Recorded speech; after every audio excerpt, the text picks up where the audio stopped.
President Trump takes Davos. He backs off of those gigantic tariffs on the EU, but did he get a win on Greenland? That's the big question. We'll get to all of it first. 3 years ago, we announced the most ambitious project in Daily Wire history, and then we went to work, writing an entire series, filming across 2 continents, building something so audacious no conservative media company has ever attempted anything like it. And now the wait is finally over. The Pendragon Cycle, Rise of the Merlin, is here, and you can see it. Episodes 1 and 2 of the 7-part cinematic epic are streaming right now exclusively at Daily Wire Plus. Take a look at the Pendragon Cycle, Rise of the Merlin.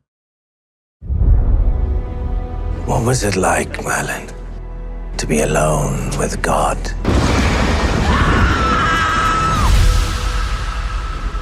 Is that who you think I was alone with?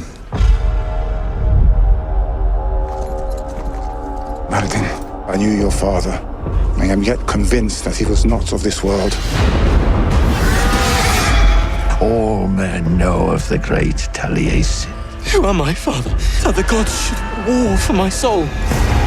Princess Garrus, savior of our people. I know what the bull god offered you. I was offered the same. And? There is a new power at work in the world. I've seen it. A god who sacrifices what he loves for us. We are each given only one life, Singer. No.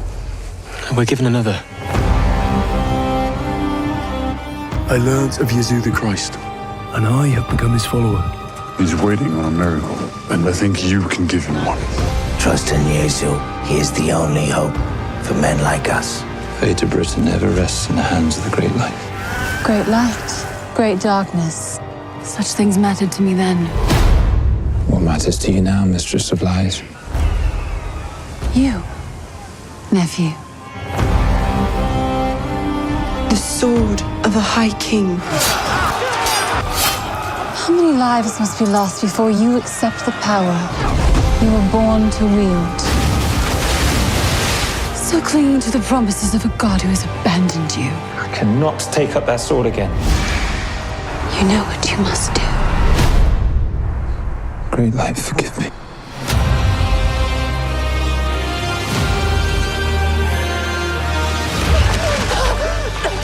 The time has come to be reborn.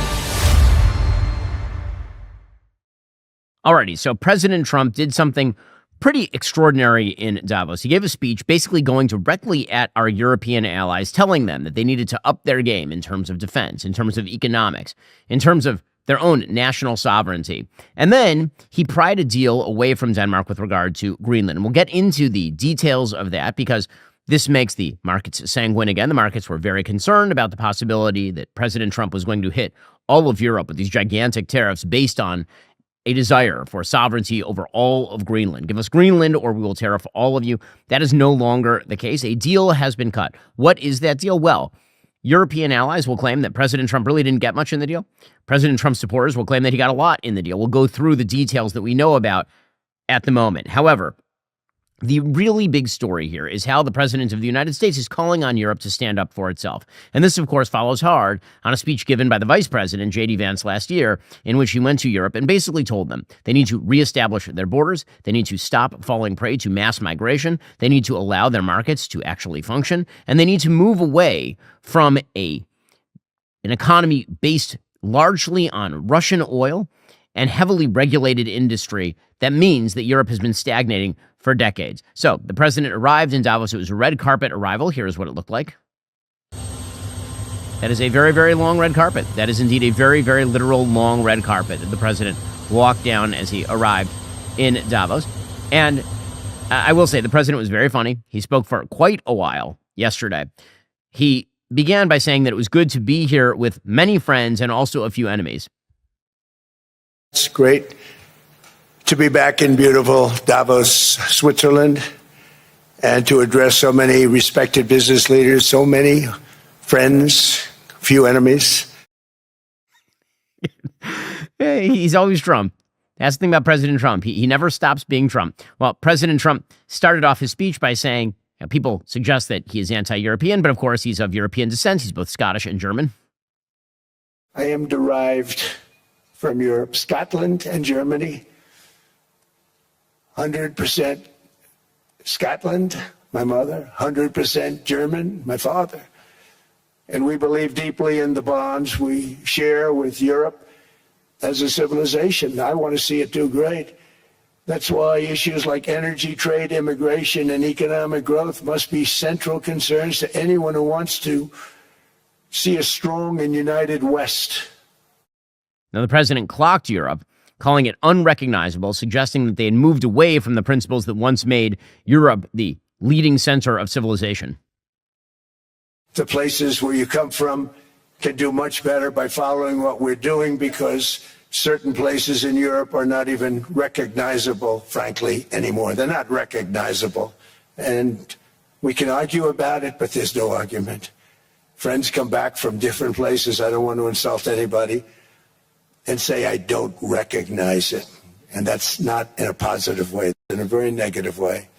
And I love Europe, and I want to see Europe go good, but it's not heading in the right direction. Now, the president said that his goal in saying all of this wasn't just to dunk on the Europeans, obviously. His goal was to revitalize what he called a precious culture shared by Americans and Europeans. Here was the president at the World Economic Forum.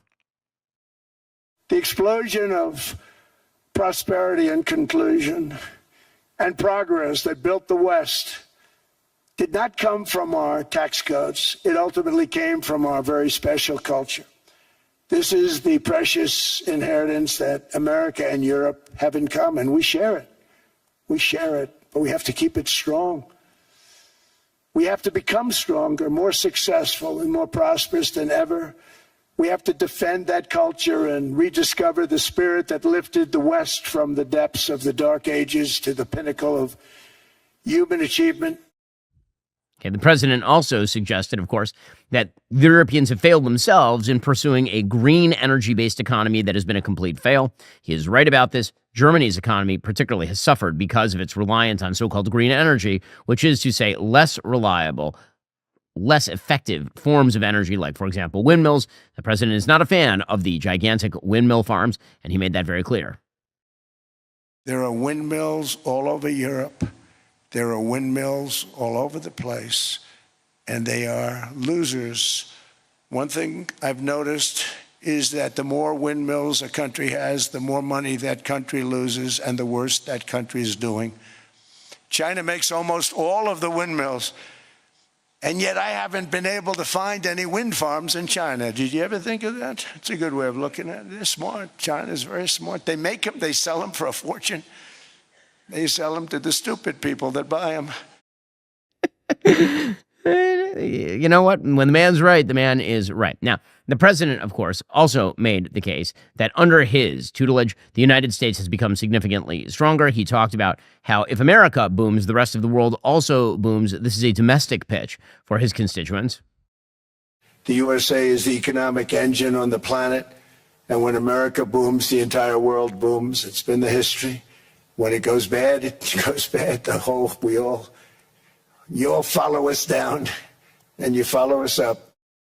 And the president also talked about immigration in the United States, how he was ending illegal immigration in the United States and blowing drug boats out of the water, and some of his domestic achievements as president of the United States.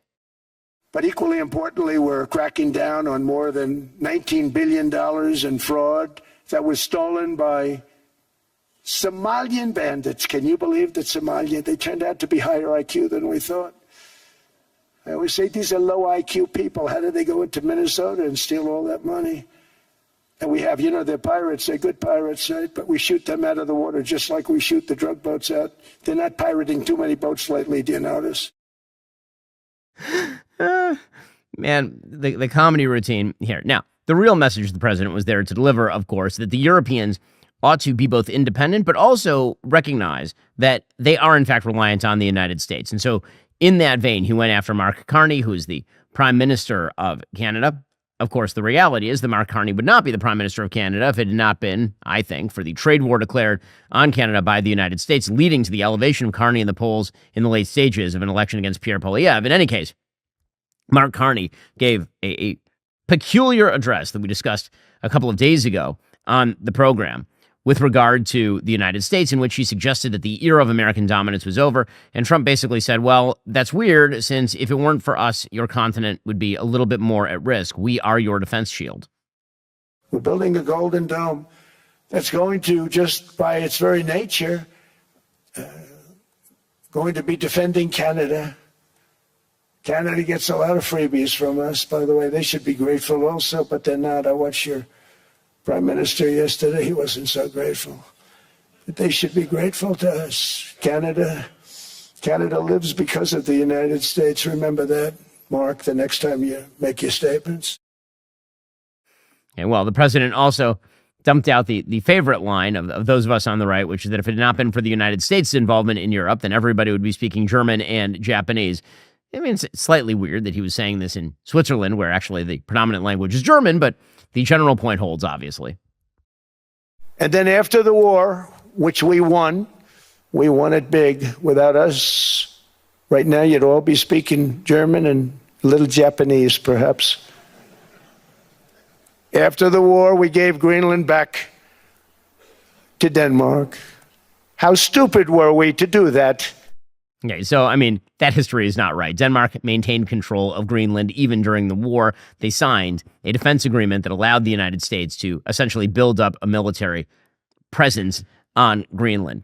In any case, the president's main mission here, which was to tell the Europeans that they really need to up their game, that was a successful mission, and it seems as though a lot of people have gotten the message, as we'll see in just a moment. We'll get to more on this in a moment. First, this episode is sponsored by Pure Talk. If your credit card balance is stressing you out after that holiday spending, I have something that can save you money right now. You can cut your cell phone bill in half by switching to Pure Talk's Saver Plan. Just $20 a month for unlimited talk, text, and 3 gigs of high-speed data on Pure Talk's super-fast nationwide 5G network. And as a veteran-led company that cares about giving back to those who serve, if you're active or former military or a first responder, you'll save an additional 20% every single month. The easiest way to free up cash flow is to reduce your monthly recurring bills. Start with cutting overpriced wireless and switching to my wireless company. I've been using Pure Talk myself for years. Obviously, I take my business and personal phone calls pretty seriously. I want the best reception, I want the best price, and a company that I trust. That's Pure Talk. Head on over to puretalk.com/Shapiro. Make that switch today in as little as 10 minutes. Again, talk, text, and data for just $20 a month. That's puretalk.com/Shapiro.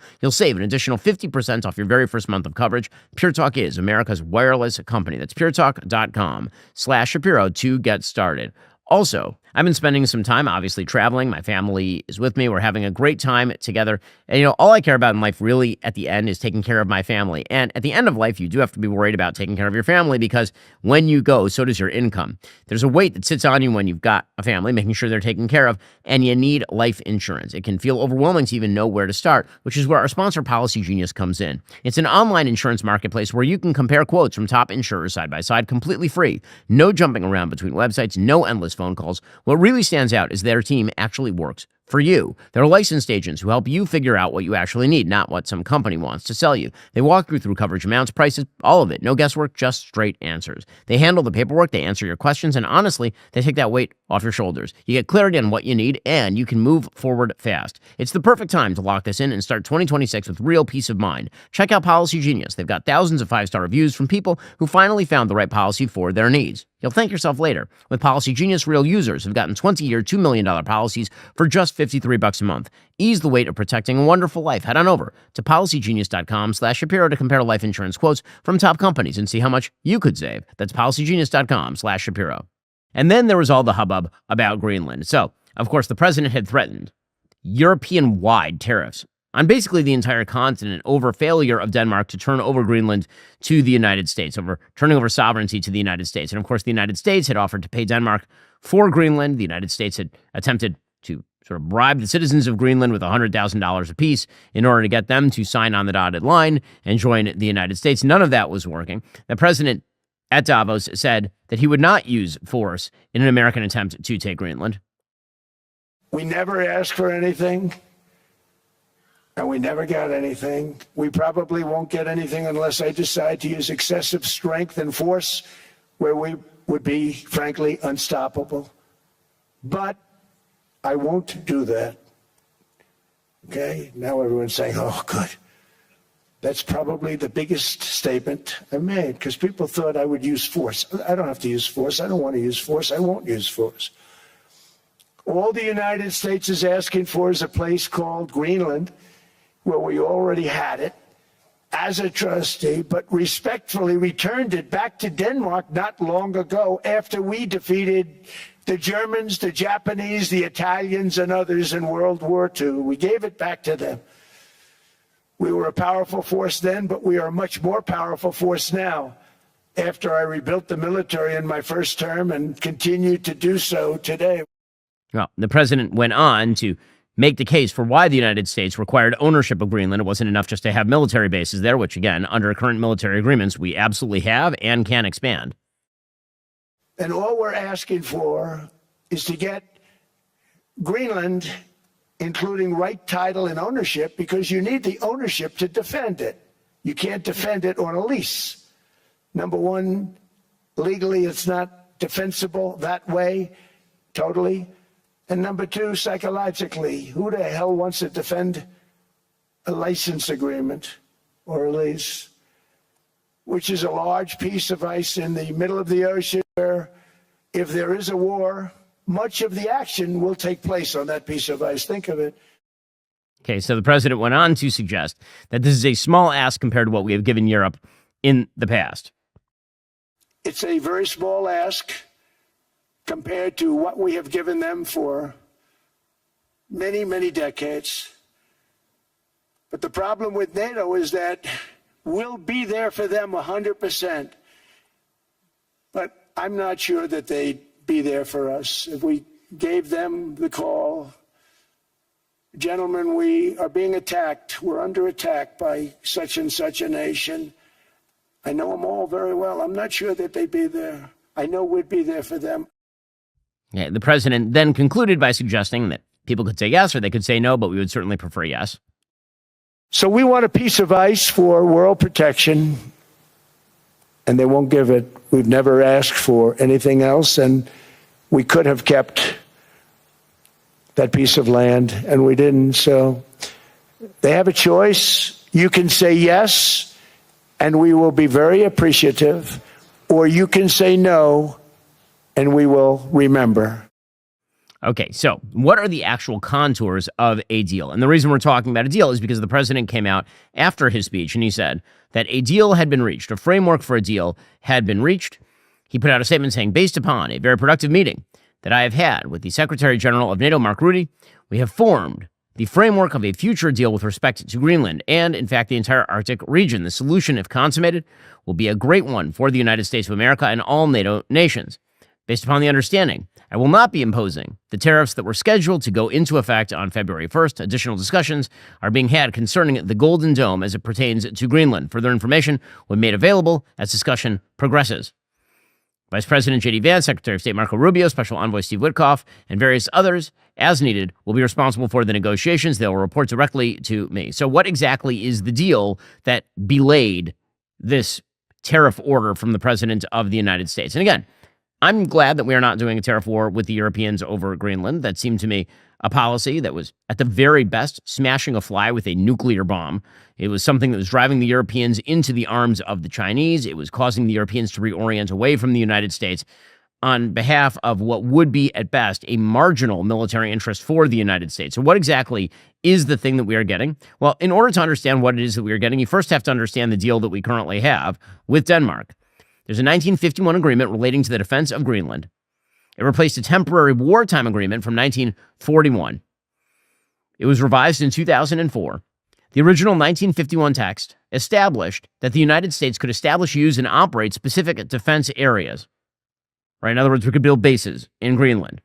And within those particular areas, the United States had the right to improve and generally to fit the area for military use. That meant that we could construct what we wanted in those areas, store supplies, we could put personnel on the ground in those areas. And that treaty was for an indefinite duration. So as long as NATO was still active, then the treaty remained in obligation. So today, presumably, there's an understanding under a 2004 bilateral agreement It moved from bilateral U.S.-Denmark to a trilateral one because Greenland is now involved in the negotiations because they have a level of self-government.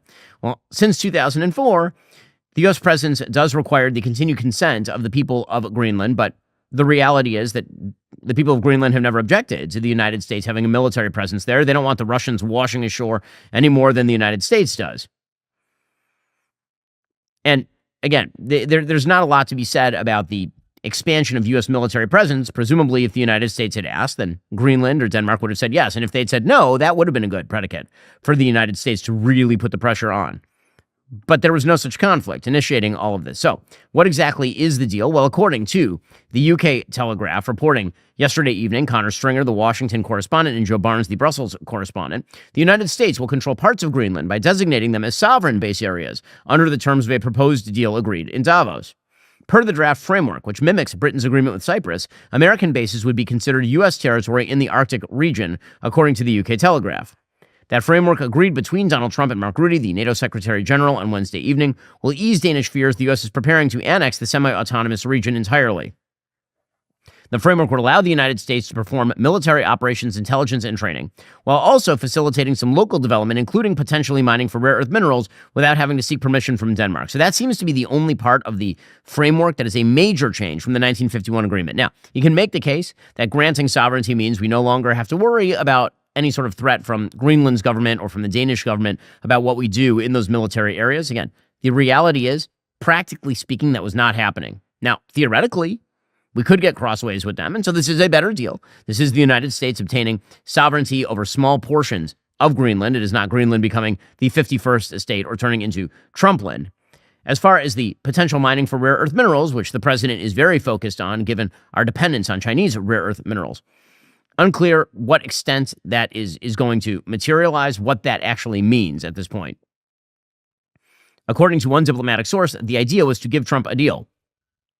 It was seen as a creative workaround to President Trump's demands for ownership of the entire island.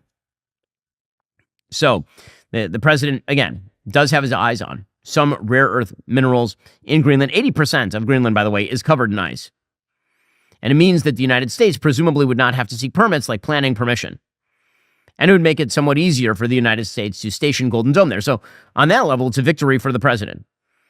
Now, did we have to go about it this way? Did we have to scare the bejesus out of the Europeans in order to get them to do all of this? Or could we have simply gone to them and said, guys, we want to build some extra military bases in Greenland to fight off the predations of the Russians and Chinese, and also we would like to make a deal with you on rare earth minerals.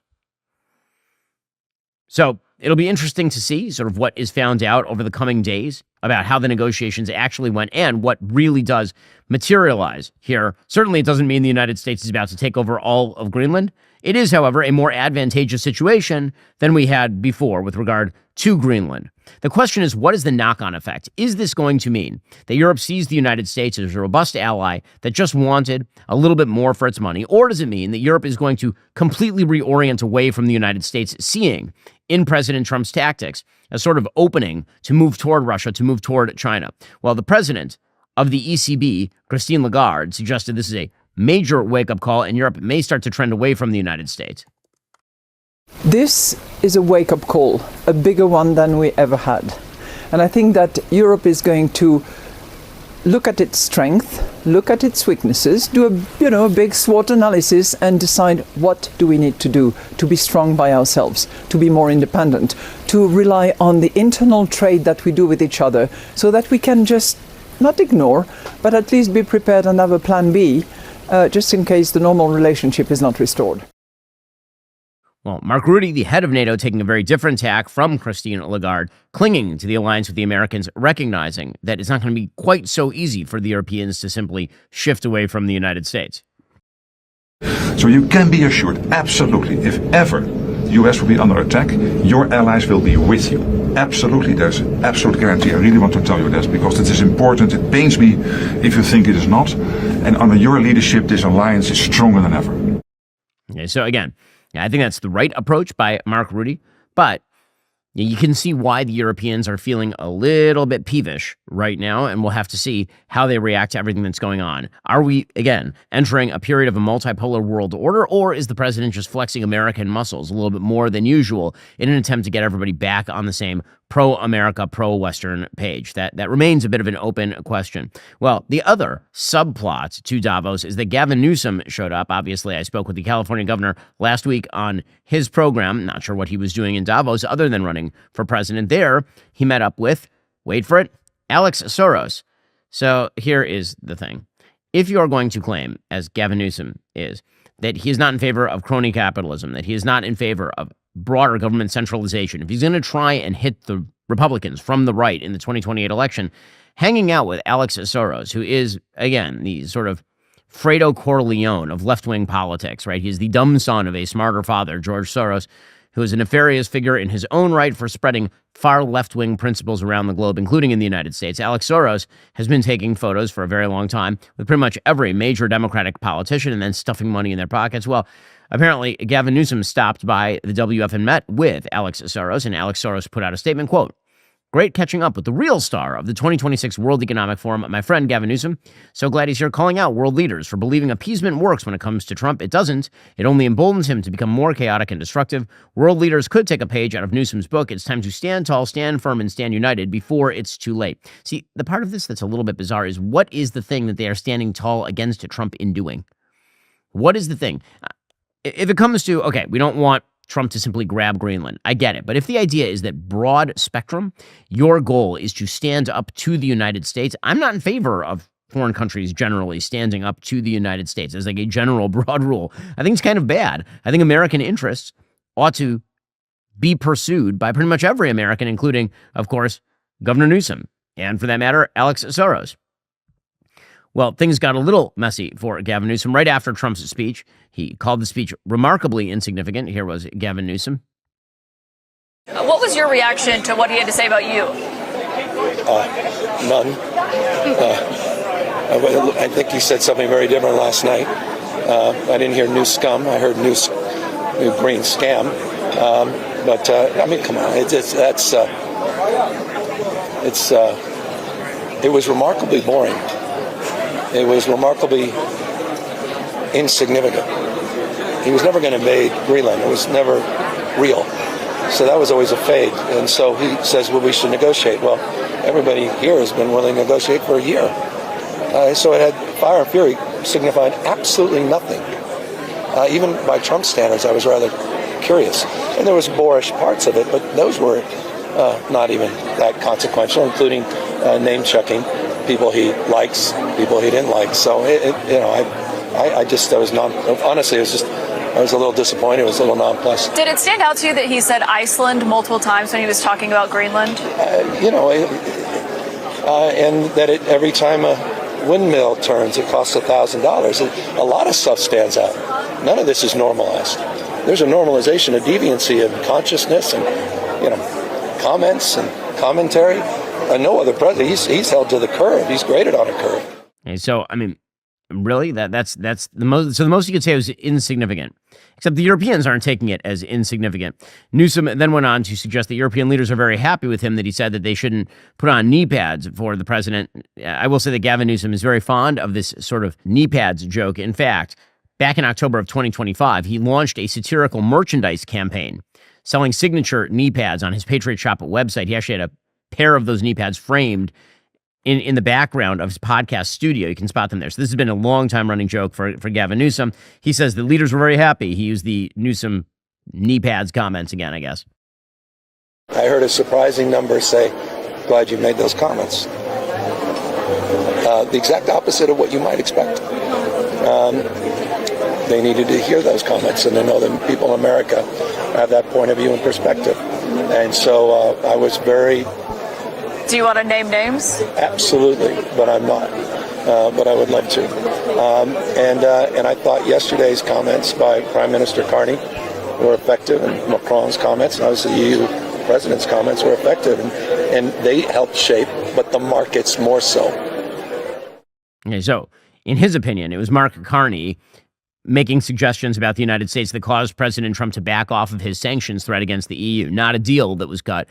He does admit that the markets had some impact on this, which undoubtedly is true. When the markets dive, the president doesn't like it very much. But Gavin Newsom suggesting that he is fond of it when Mark Carney rips on the United States and simultaneously makes time with China is bizarre. Him suggesting that Emmanuel Macron is some sort of world leader in terms of morality, while the French have been making time with the Iranians for years, is relatively insane.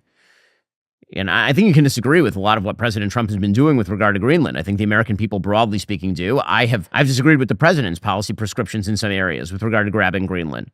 But that doesn't mean that I'm happy when Mark Carney suggests that the post-American order is going to be a positive place. And it's strange for an American to believe that a post-American order is going to be a positive place, or that European leaders ought to be ripping on the United States and moving away from the United States at speed. It's one thing for Gavin Newsom to make the case that the president is alienating our allies needlessly. It's another thing for him to say that those European allies are doing the right thing by ripping on the United States and moving toward China, which is what Mark Carney has been doing. Well, the Treasury Secretary, Scott Bessent, then went after Gavin Newsom. By the way, all this really just does elevate Gavin Newsom. Let's be clear. Gavin Newsom is playing a very smart political game here, just on a political raw level. What he is doing by going to Davos and earning the ire of the Trump administration and getting members of the Trump administration to attack him is elevating himself far above other Democratic candidates who don't get mentioned nearly as often by members of the Trump administration. And again, the Trump administration is not in high odor right now in terms of approval ratings. So this is smart politicking by Newsom. As much as I disagree with his principles on a lot of things, the man is not stupid when it comes to playing the game. Well, here was Scott Bessent dunking on him. Governor Newsom, who strikes me as Patrick Bateman meets Sparkle Beach Ken, may be the only Californian who knows less about economics than Kamala Harris.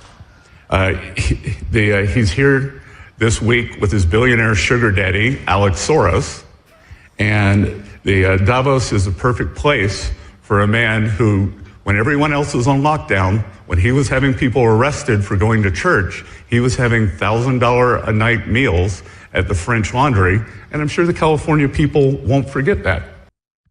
And again, that is a pretty robust dunk from Scott Bessent, but let's be clear, Scott Bessent is also not going to be the nominee in 2028, presumably. And so elevating Gavin Newsom as sort of the bête noire of the Trump administration, that's the game Newsom is playing. And so far, just on a raw political level, that is succeeding.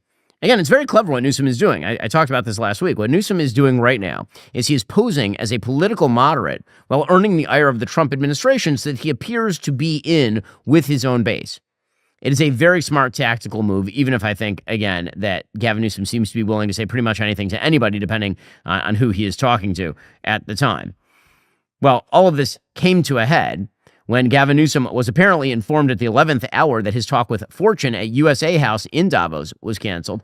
According to Politico, he had been invited to speak on Wednesday at an event sponsored by USA House, which for the first time was recognized by the U.S. government as the country's official headquarters in Davos. But apparently, an organizer told his office they'd opted not to include any U.S. officials in the talk focused on CEOs and other business leaders.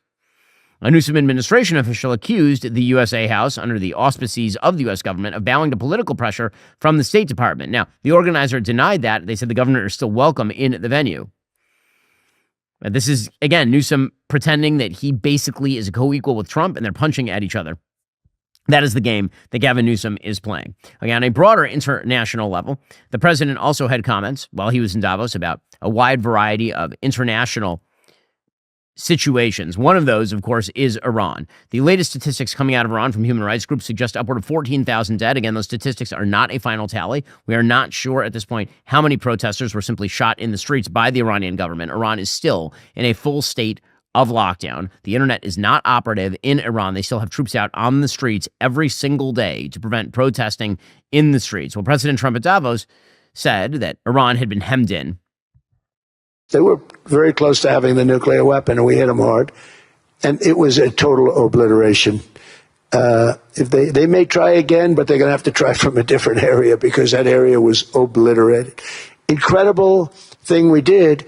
And because we did that, we were able to make peace. If we didn't do that, I would say, Jared and Steve, if we didn't do that, there was no chance of making peace because the countries I just named and other countries could have never signed off. They were afraid. They were afraid.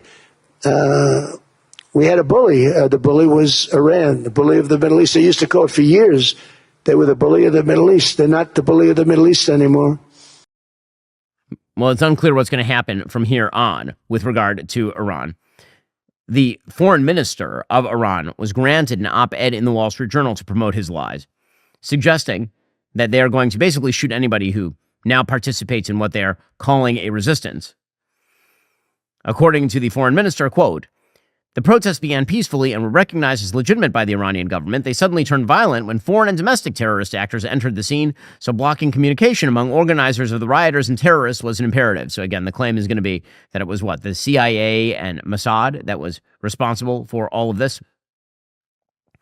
According to the foreign minister, the people on the ground were targeting police and civilians alike. Officers were shot, burned, and even beheaded. Public buses, hospitals, ambulances, fire stations, health infrastructure, chain stores, even mosques were deliberately destroyed to maximize casualties and impede emergency response. The majority of those killed were police officers and ordinary civilians.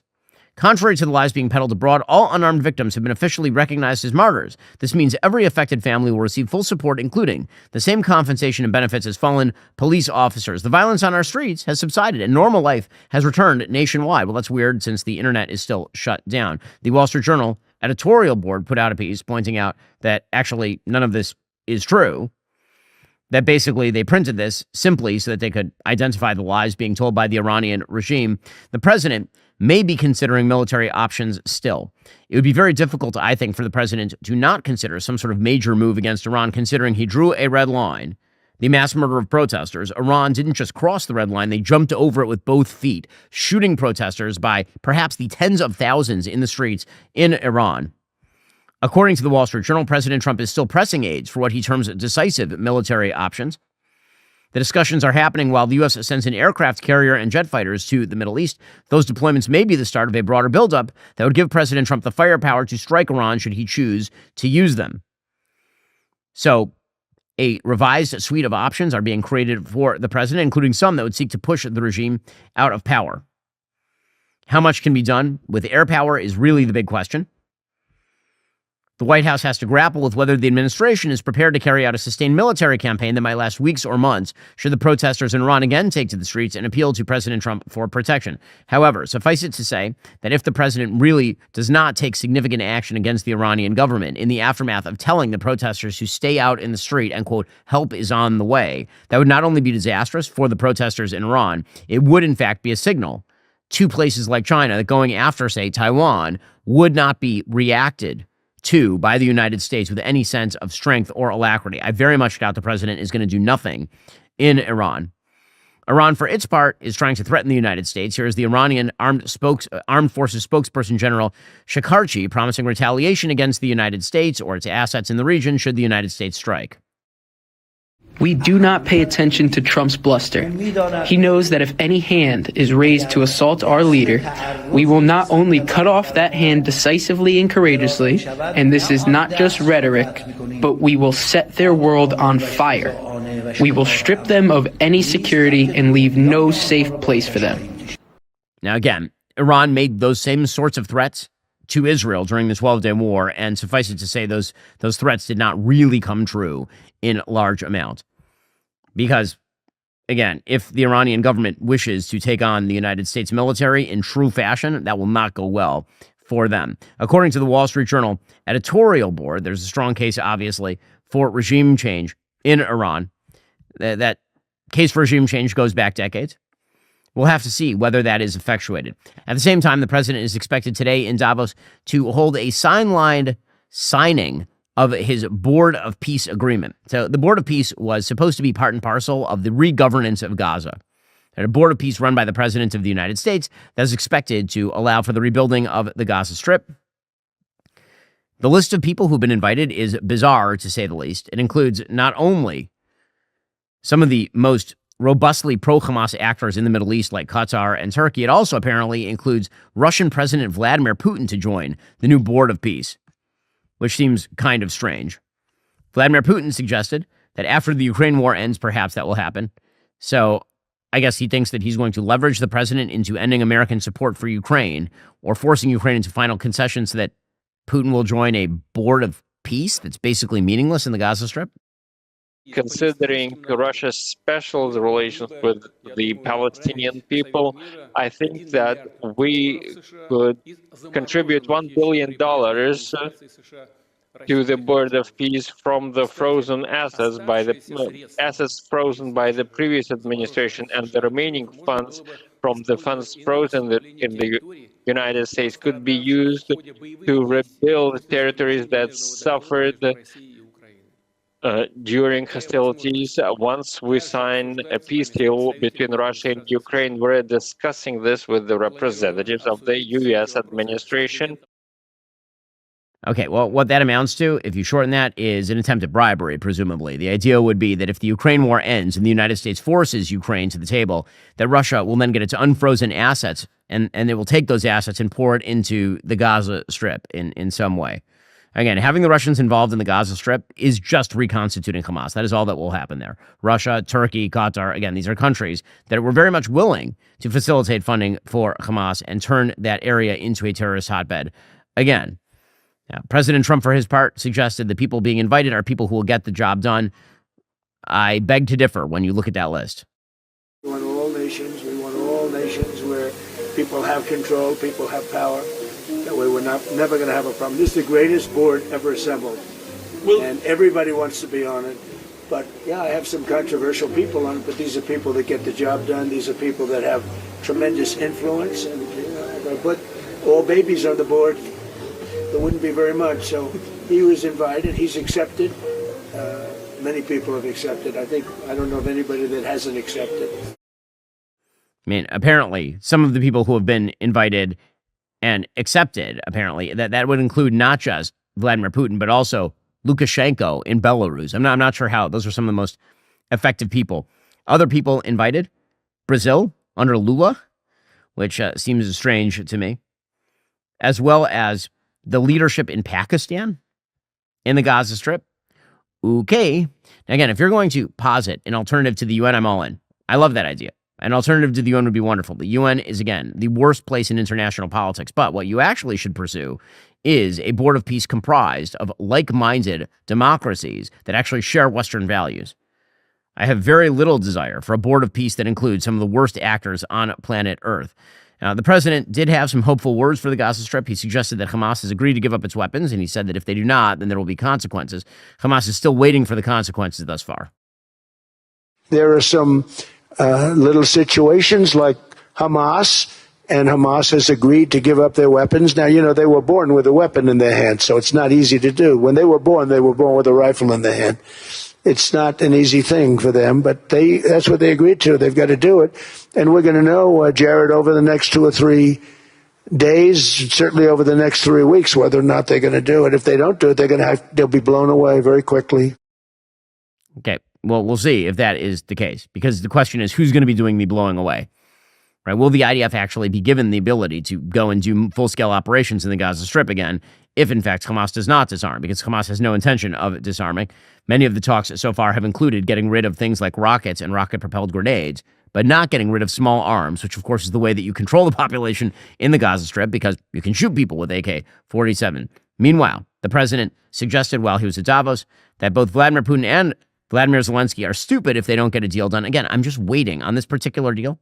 I'm just waiting for Vladimir Putin to show any flexibility whatsoever. We have yet to see any flexibility, one iota from Vladimir Putin. So I believe they're at a point now. I'm going to meet with President Zelensky later today. I believe they're at a point now where they can come together and get a deal done. And if they don't, they're stupid. That goes for both of them. And I know they're not stupid. But if they don't get this done, they are stupid. So I don't want to insult anyone, but you got to get this deal done. Too many people are dying. It's not worth it.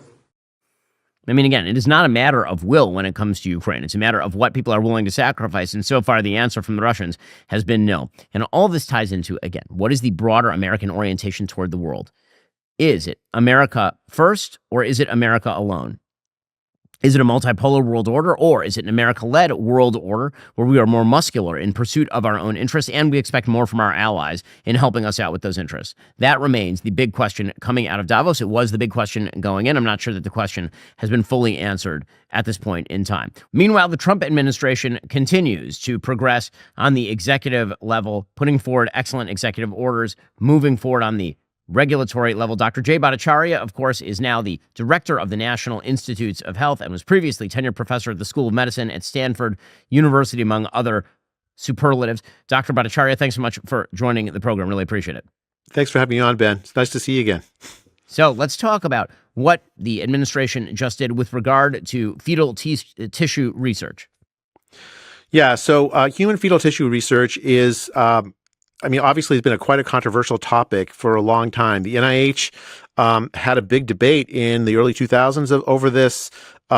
It's the tissue itself is often derived from aborted fetal tissue. So, someone has an abortion and then some researcher goes and buys the tissue and then uses it for research projects. During Trump 1, the policy was that so there's two parts of the NIH. There's intramural researchers that directly work for the NIH, and there's extramural, all the people that the NIH funds, all in the universities. Trump 1 banned intramural use of aborted fetal tissue, human fetal tissue. This time, we're going beyond that. We're saying not just the intramural research, but all of the support for the NIH has had, especially during the Biden administration, for human fetal tissue research more broadly outside in universities, this derived from abortions is banned. Sorry, Ben. So there's a couple of nuances really important here. One is that if there's tissue from a miscarriage, not specifically from an abortion, that's okay. The reason that's important, there are some research uses, like for instance, understanding how fetal lungs develop. That's useful to know, to have that. So there's some, we've been tracking this very carefully, and the use of human fetal tissue in research has been declining pretty sharply. Even after the Biden administration sort of reversed the ban, the amount of money that the NIH has spent on human fetal tissue during the Biden administration research has declined very sharply. And so what's happened is there's all these like big advances where you can use alternate methods, that you no longer need human fetal tissue. A lot of the angst and fights over this that happened in the early 2000s, I think now that there's like better technology, it's really that the point is that there's no scientific harm to this. We're still going to be able to do the science we need to make it, for human health, for advancing health of babies and all that, while at the same time getting rid of this sort of use of aborted human fetal tissue, which so many people, including me, find morally abhorrent. So let's talk about the scientific value here. So you say, obviously, and so does the administration, that the use of aborted fetal tissue is now largely unnecessary. We have alternative methods for doing this. Obviously, opponents of the policy are suggesting that something terrible is happening scientifically, that research that would have been happening is no longer going to be done, that there will be medical gains that we have to forego because of all of this. What is the scientific case that that's false?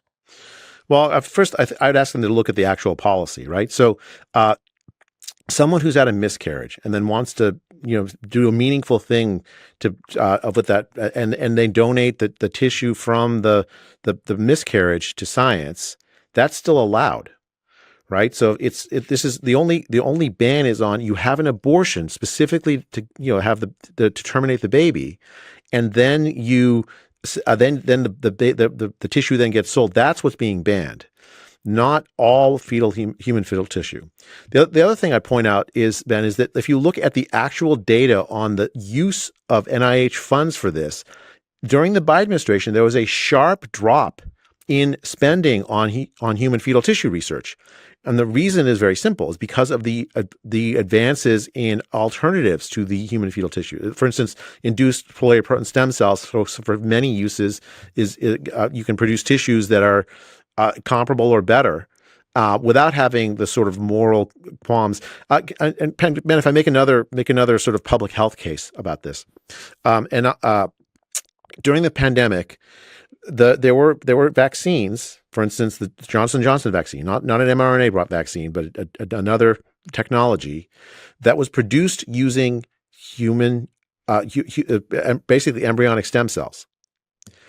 I heard from so many people during the pandemic that, Catholics and others who had qualms about using this technology because they didn't want to be gaining from what their moral system said was a illicit, fruit of the poison tree, right? And I completely sympathize with this. In public health and in science, we should seek to produce knowledge and products that are as widely available for everybody. If there are large numbers of people with moral systems that say, well, look, if you go down this line and do research with, aborted human fetal tissue, I'm not going to participate in it. I'm not going to, if it's a vaccine or whatever it is, I'm not going to use it. Well, what good was the research if a large part of the population it feels ethically bound not to participate or use the products of that research?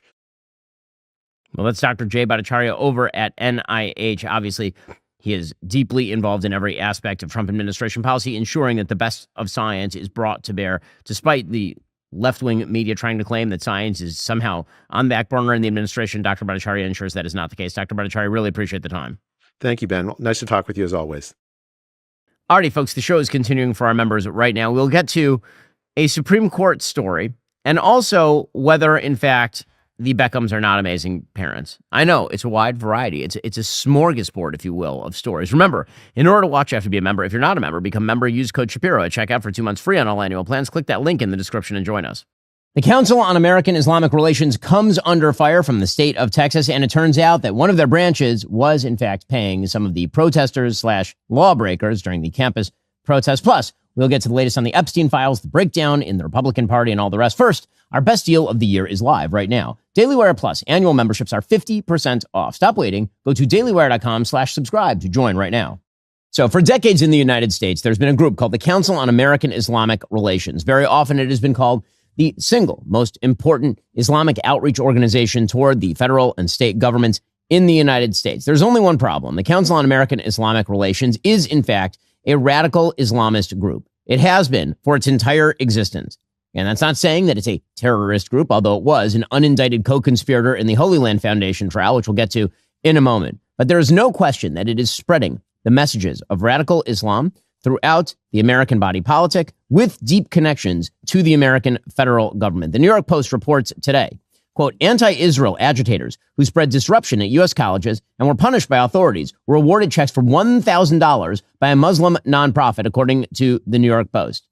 Now, again, what that means is that CARE, which is linked to a group called Champions of Justice Fund, was funneling money to people who actively participated in those protests and crimes during that Hamas summer of love and spring and fall of love. The money apparently was given to students who faced penalties for leading pro-Palestinian protests before and after the Hamas attack on Israel on October 7th, 2023, according to a bombshell report by the Network Contagion Research Institute and the Intelligent Advocacy Network. In California, the largest arm of the CARE web of nonprofits, affiliates in San Francisco and LA, raised more than $100,000 in donations for campus radicals. The main group solicited $64,000 in donations. The money was then offered as interest-free loans in grants of $1,000 to students who lost, quote, scholarships, housing, or other support because of their advocacy. Now, remember, the vast majority of people who were banned because they participated in activities that either violated the law or campus rules or both. Breaking glass, attacking other students, assaulting other students, and all the rest. In October 2024, CARE California awarded $20,000 in loans and scholarships to 20 student protesters from the Champions of Justice Fund. The identities of the student recipients have never been revealed, but the institutions they attend include Columbia, University of Pennsylvania, and Harvard as well, which means that students suspended or expelled from Columbia University for storming and occupying Hamilton Hall, barricading themselves inside the building with furniture and padlocks, an incident which resulted in the police actually having to storm the building, could have potentially qualified for those $1,000 checks. Again, this is not a surprise. It is not a surprise. One testimonial published by CARE in Literature about their fund read, quote, the consequences of my pro-Palestine advocacy have been swift and severe. As a safety marshal at a protest against the bombing of the Al-Shifa hospital, I was doxxed by Zionist students, leading to my information being spread to the far-right media. I have endured relentless death threats, etc., etc., etc. But the details here match one Ibrahim Barmal, who was arrested at Harvard Business School after participating in what was called a die-in, where you lie on the ground, pretend you're dead, the night after Al-Shifa Hospital was bombed. And again, Al-Shifa Hospital, it was actually the parking lot of Al-Shifa Hospital that was bombed. He was volunteering as a safety marshal, and he violated the rules of the university. And later, he ended up sentenced to 80 hours of community service, and apparently he was then paid by the Council on American Islamic Relations. Now, again, none of this should be a surprise. On the same day that that story broke in the New York Post, Governor Greg Abbott of Texas announced that the Muslim Brotherhood and CARE would be designated as foreign terrorist and transnational criminal organizations under Texas penal and Texas property codes. And they laid out the reason in a proclamation by the governor. Whereas the Society of the Muslim Brothers, known also as Jamaat al-Ikhwan al-Muslimin, Muslim Brotherhood, is a transnational Islamist organization, and whereas Hassan al-Banna, who founded the Muslim Brotherhood almost 100 years ago, professed that jihad is an obligation from Allah on every Muslim and cannot be ignored nor evaded, and that jihad means the fighting of the unbelievers and involves all possible efforts that are necessary to dismantle the power of the enemies of Islam, including beating them, plundering their wealth, destroying their places of worship, and smashing their idols. And whereas, even in the present day, Muhammad Bedi, the 8th Supreme Guide of the Muslim Brotherhood, who is currently serving a life sentence for plotting an armed insurrection in Egypt, has stated the organization's primary goal is to establish Islam's mastership of the world and a total reform of all domains of life by resurrecting an Islamic state or caliphate empowered to forcibly impose Sharia law worldwide. And whereas specific branches of the Muslim Brotherhood have been designated by the U.S. State Department as specifically designated global terrorist entities, and Muslim Brotherhood branches have been prohibited by Austria, Bahrain, Egypt, Jordan, Saudi Arabia, and the UAE. Whereas the Council on American Islamic Relations is an Islamist organization that, according to the FBI, was founded as a front group for Hamas and its support network in the United States. And whereas the Program on Extremism at George Washington University, America's leading academic research center on extremism, reports that CARE is an example of conscious efforts by, quote, the U.S.-based Hamas network to regenerate itself and continue acting under new guises in the U.S. based on Hamas's need to camouflage the identity of the new organization. And Nihad Awad, the executive director of CARE, has boasted that American Muslims are, quote, ready to move to the next phase, and that within 15 years, the Muslim community will have 50,000, an army of these people who will design Islam's image, protect the truth and the news. Many of these people will run for public office. They will become lawmakers to advance Sharia law in America. And CARE was named as an unindicted co-conspirator in that Holy Land Foundation trial, resulting eventually in the FBI suspending formal contacts with CARE in 2008. And the Biden administration removing CARE from official government documents. Greg Abbott has therefore declared that CARE should be labeled a transnational terrorist organization, a foreign terrorist organization. And of course, that is exactly right. I mean, here is the CARE executive director. There's a flashback to 2023 saying that he was happy about October 7th. The people of Gaza only decided to break the siege, the walls of the concentration camp, on October 7th. And yes, I was happy to see people breaking the siege and throwing down the shackles of their own land and walk free into their lands that they were not allowed to walk in. Okay, that is the head of CARE, Nihad Awad. He said also in November of 2023 that Hamas was fighting on behalf of Palestinians. And here he was. Again, this is on MSNBC. And what's happening today in Gaza is a continuation of the Israeli bombardment of captive civilians, 2.3 million, in a small area which has been known, identified by so many people around the world and leaders and human rights activists and politicians, that it is the largest open-air prison on earth. So the growing number of Jewish Americans identify that the state of Israel is an apartheid system, and they will not support it. None of us speak for Gaza and those who are fighting on behalf of the Palestinians. But let me say this. Israel holds 8,000 hostages. They have taken 1,000 hostage in the past weeks from Gaza and from the West Bank. There is no Hamas in Gaza. There's no Hamas in Gaza, according to Nihad Awad. This is in November of 2023. Okay, so again, CARE has always been a Hamas-linked group. Prosecutor Andy McCarthy, who writes for National Review now, he wrote in a book called The Grand Jihad about the beginnings of CARE.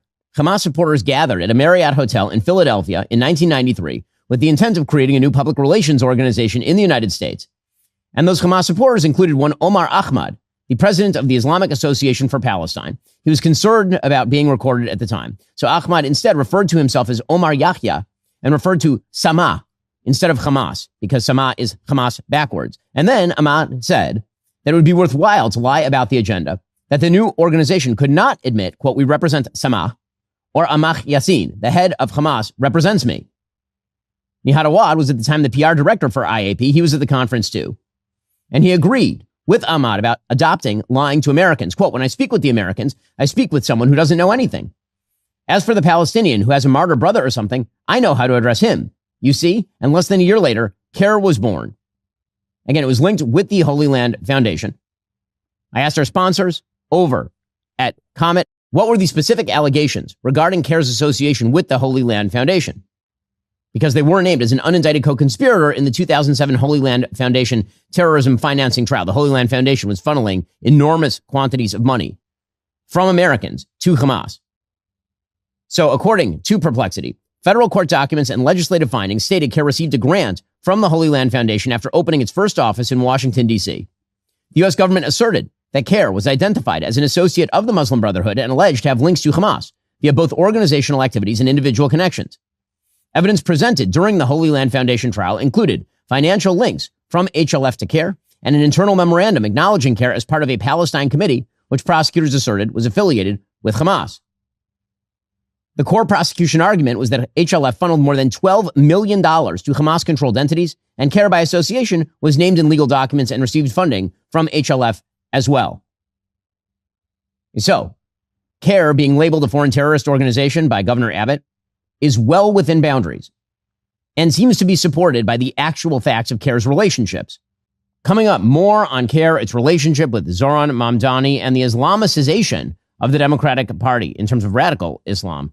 First, it's the one time of year that Birch Gold Group gives away free gold with every qualifying purchase. That is correct. For Black Friday, when you convert an existing IRA or 401k into a tax-sheltered IRA in gold, Birch Gold will send free gold to your home for every $20,000 purchase. Look, gold started this year around $2,600 an ounce. By October, it was over $4,000 an ounce. Why? Global uncertainty. 2025 has been defined by trade wars. Central banks are pulling from the U.S. dollar as the global reserve currency. Military tension still continues to build. Gold thrives in times of uncertainty. That's why I bought more this year. And if you're looking to diversify your savings, Birch Gold can help you. Plus, now through November 28th, get free gold with a qualifying purchase. Just text my name, Ben, to 989898. Claim your eligibility for a free info kit on gold. But your opportunity for free gold with purchase ends November 30th. Do not wait. Text Ben to the number 989898 for full details. I re-upped on my own gold a little earlier this year. Turns out that was a solid decision. In times of uncertainty, precious metals is a very useful buy as a diversification strategy at the very least. Text Ben to the number 989898 to get started. Also, here's the reality. Over 90% of Americans don't get enough dietary fiber.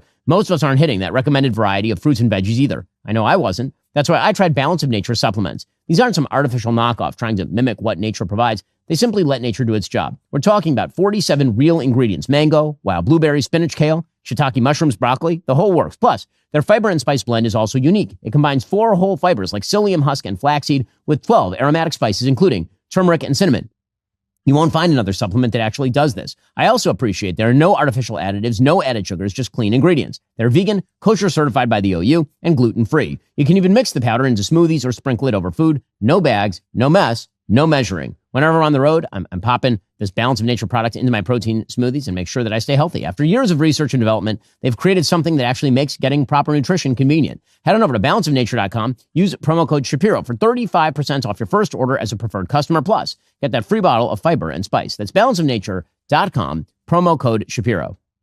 Why is this important? Well, number one, it demonstrates that there are, operating in broad daylight, organizations that seek to undermine the American way of life without a doubt, and say as much pretty clearly and pretty openly. Second, the Democratic Party has an unusual susceptibility to this sort of stuff. Zoran Mamdani isn't just a Muslim running for office in New York. That's not who he is or who he was. Zoran Mamdani is a radical. He is a radical with Islamist leanings at the very, very least. As it turns out, for example, Zoran Mamdani is now backing a CARE-linked New York Assembly candidate. This is according to the New York Post. He's supporting a candidate for state assembly linked to CARE who once described 9/11 as a terror attack that a couple of people did. He is backing a person named Aber Kawas, a longtime Palestinian-American activist. That support was relayed by a member of his mayoral transition team during a closed-door DSA, Democratic Socialists of America meeting in Manhattan last week. Because remember, third worldism is the thing that unites all of this. A hatred for America, a belief that America is the great rapacious power on planet Earth, and that basically all the sufferings on Earth can be attributed to Western civilization. That is the philosophy, the foreign policy, and yes, domestic policy philosophy of Zoran Mamdani and his fellow travelers. Top political advisor to the Mamdani transition team, Sam McCann, said, quote, Mamdani told me, while he has tremendous respect for everyone in the race, he said that he will support Aber in whatever she pursues. So, who exactly is Kawas?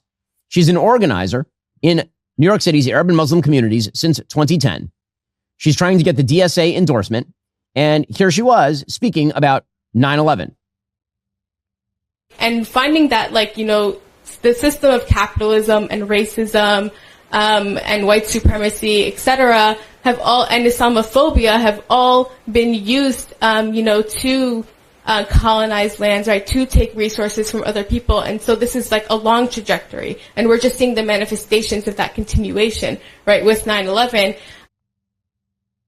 Okay, so as you can hear right there, she is just saying that 9/11 was a result of America's capitalism, racism, and white supremacy and Islamophobia. Basically, America had it coming. And then she added, the idea we have to apologize for a terror attack that a couple of people did, and then there is no apology or reparations for genocides and for slavery, etc., is something I find reprehensible. First of all, we should point out that Islamic slavery has been a thing for legitimately well over 1,000 years and continues into the modern day. Islamic slave trading was more populous than the Atlantic slave trade over the course of history. But beyond that, the links between Zoran Mamdani and the DSA and radical Islam, those are quite real. They are very real. And in fact, this has become not a bug. This is a feature. This is a feature. Okay, people are treating all of this in sort of the legacy media and the mainstream media. They're treating the radical Islam part of the sort of green-red coalition that has formed inside the Democratic Party, this Islamist Marxist coalition that has formed. They're treating the Islamist part as the throwaway and the Marxist part as the stuff that people are actually voting for. People are actually voting for the DSA communism. That's what they actually want. I don't think that's right. I think that what they are actually voting for on the progressive left is not that. They're voting for the virtue signaling, not about affordability, but specifically about the anti-Americanism and the anti-Westernism. And by the way, that is what Mamdani's mayoralty will look like. Mamdani will be an unsuccessful mayor if he is able to carry out any of his socialistic intent for New York City. I mean, here is Zoran Mamdani's new economic pitch. Give me more money. Well, hold up. I thought everything was going to be free. Why do you need more money, my dude? Here we go. It's been 2 weeks since we won the election. We've been pretty busy. Projects the Democratic Socialist Zoran Mamdani. Too often, this is a time of just celebration as opposed to preparation. We want to make it both. A lot of these things are new, but one of them is pretty old. Fundraising. But why are we fundraising? Well, we have less than 50 days until we take office, and we have a lot to do. We have to vet the 50,000 resumes we've received. Thank you. We have to keep paying our incredible team. Thank you. And we have to plan not just our inauguration, but our policy implementation. Now, unlike the campaign, transitions do not get public matching funds from the city. So that 8-to-1 match, gone. It's up to us to raise the money. Usually campaigns take that as an opportunity to rely on wealthy donors, but that's not us. You've already been incredible. We've raised more than $1 million in just 2 weeks. Our average donation is around $77, and more than 12,000 of you have donated so far, which is much lower than the last administration's transition. But we're still asking for your help because we need to raise $4 million in total, so January 1st can be the day we start to deliver, not start to prepare. He needs your money. He needs your money. I mean, soon he won't need your money anymore, but he'll still need your money. So does that sound like a sexy pitch, or is the sexy pitch that he's going to be a radical college protester on the side of the CARE Islamic elite? Like, what exactly is the pitch? So people were going a little crazy yesterday because he maintained once again publicly, Mamdani, that he's going to arrest the sitting prime minister of Israel were he to come to New York City. First of all, good luck with that. If you think the NYPD is going to just show up and arrest Benjamin Netanyahu, the sitting prime minister of the state of Israel, at the behest of Zohar Mamdani, you got another thing coming. That is not how the process works. By the way, it's in violation of American federal law. So if Zohar Mamdani were to actually do that, he would be in violation of law. But here, again, this is the actual pitch. The actual pitch has nothing to do with policy. It has to do with the anti-Americanism that Mamdani represents, which is tied into, again, the anti-Americanism of groups like CARE. The radical Islam, that aspect is a selling point. It is not, in fact, a drawback for people like Zohar Mamdani. You said you would arrest Benjamin Netanyahu based on the 2024 International Court arrest warrant. Next UN General Assembly, as mayor, would you do that? So I've said time and again that I believe this is a city of international law, and being a city of international law means looking to uphold international law, and that means upholding the warrants from the International Criminal Court, whether they're for Benjamin Netanyahu or Vladimir Putin. I think that that's critically important to showcase our values, and unlike Donald Trump, I'm someone who looks to exist within the confines of the laws that we have. So I will look to exhaust every legal possibility, not to create my own laws to do so. Okay, so what he is actually saying at the very end there is that he's not actually going to do it, but he's going to virtue signal to all of his friends that he's going to do it. Okay, this is the pitch of the left. The left does not have solutions. The left has anti-American radicalism, which is why the ties with places like CARE. It is why the ties with the DSA. It's not about the solutions. It's about tearing away at the system. That's the entire thing. Okay, meanwhile, speaking of the Muslim Brotherhood, big controversy yesterday because the president of the United States hosted the crown prince of Saudi Arabia, Mohammed bin Salman, at the White House. And the media went nuts. They went nuts because back in 2018, there was a Washington Post journalist, and we say journalist, but he really was sort of an op-ed writer named Jamal Khashoggi, who was absolutely Muslim Brotherhood linked. There's no question that Jamal Khashoggi was linked with the Muslim Brotherhood. And he was murdered in grisly fashion at the Saudi embassy in Turkey, apparently, at the Saudi consulate in Turkey, according to intelligence estimates on the orders of Mohammed bin Salman. Okay, so the Biden administration decided to make this front and center in their campaign against Saudi because the Biden administration attempted to draw distance with the Saudi government in order to try and make overtures to the Iranian government. The Saudis and the Iranians are enemies because the Iranians wish to destroy the Saudis, and this has been true for a very long time. The Biden administration, trying to draw closer to Iran, cut a wedge between the United States and Saudi Arabia over the Khashoggi murder. Now, no one is making the case that Khashoggi should have been murdered by the Saudis. No one is making that case. It also happens to be the case that the United States has relations with a wide variety of various despotic regimes around the globe. Some are better for the American people. Some are worse for the American people. And that's just the way the globe works. The vast majority of places on planet Earth are not nice places. And terrible things happen there. And the leaders there do terrible things. That is a reality. And in fact, the realpolitik of the situation forced Joe Biden to basically go on bended knee to the Saudis to try and lower oil prices before the midterm elections in 2022. So he started off yelling at the Saudis about Jamal Khashoggi, and he ended by essentially bending the knee to the Saudis. Well, the media have decided that they're going to put tremendous focus on the Khashoggi murder. For some reason, they seem to have no such objections to Qatari ties to Hamas, for example, or Qatari ties to Iran, which is responsible for the death and wounding. Iran is, of course, responsible for the death and wounding of hundreds of Americans during the Iraq War. They seem to have no such complaints whenever Erdogan visits from Turkey. Erdogan has participated in an extraordinary variety of human rights abuses. But when MBS shows up, then it's time to ask him endlessly about Jamal Khashoggi. Now, again, he can answer those questions. That's his problem. But I will note the outsized interest in Jamal Khashoggi, as opposed to all the other various human rights violations that are happening around the region, has more to do with the legacy media's geopolitics, in which they don't like Saudi because they believe that there ought to be some sort of Obama-esque balance of power benefiting maybe the Turks and Iran at the expense of the Saudis and the Israelis, presumably. That's why the focus on Jamal Khashoggi. Because, again, if you look at the history of Jamal Khashoggi, the attempt to paint him as some sort of liberal reformer, again, no one's making the case he should have been murdered, but we should at least be accurate about who Jamal Khashoggi was. As the Jerusalem Post reported in a piece by Yeshaya Rosenman back in 2024, Jamal Khashoggi was deeply associated with the Muslim Brotherhood. In the months leading up to his death, he was in the process of launching an organization known as Dawn. Democracy for the Arab World Now, working in close collaboration with Nihad Awad, executive director and co-founder of CARE, and a board member of Dawn. Now again, CARE is deeply associated with the Muslim Brotherhood. They have close personal ties in the form of some of their leadership with people who are associated with Hamas for sure. So Khashoggi had a lot of those connections. You can say two things at once. One, he shouldn't have been murdered. Two, Jamal Khashoggi was not a liberal reformer in the Arab world. That is not what he was. In any case, the media decided that they were going to ask the president about MBS and Khashoggi. The proper answer from the president here probably was something like, the murder of Jamal Khashoggi was a tragic problem.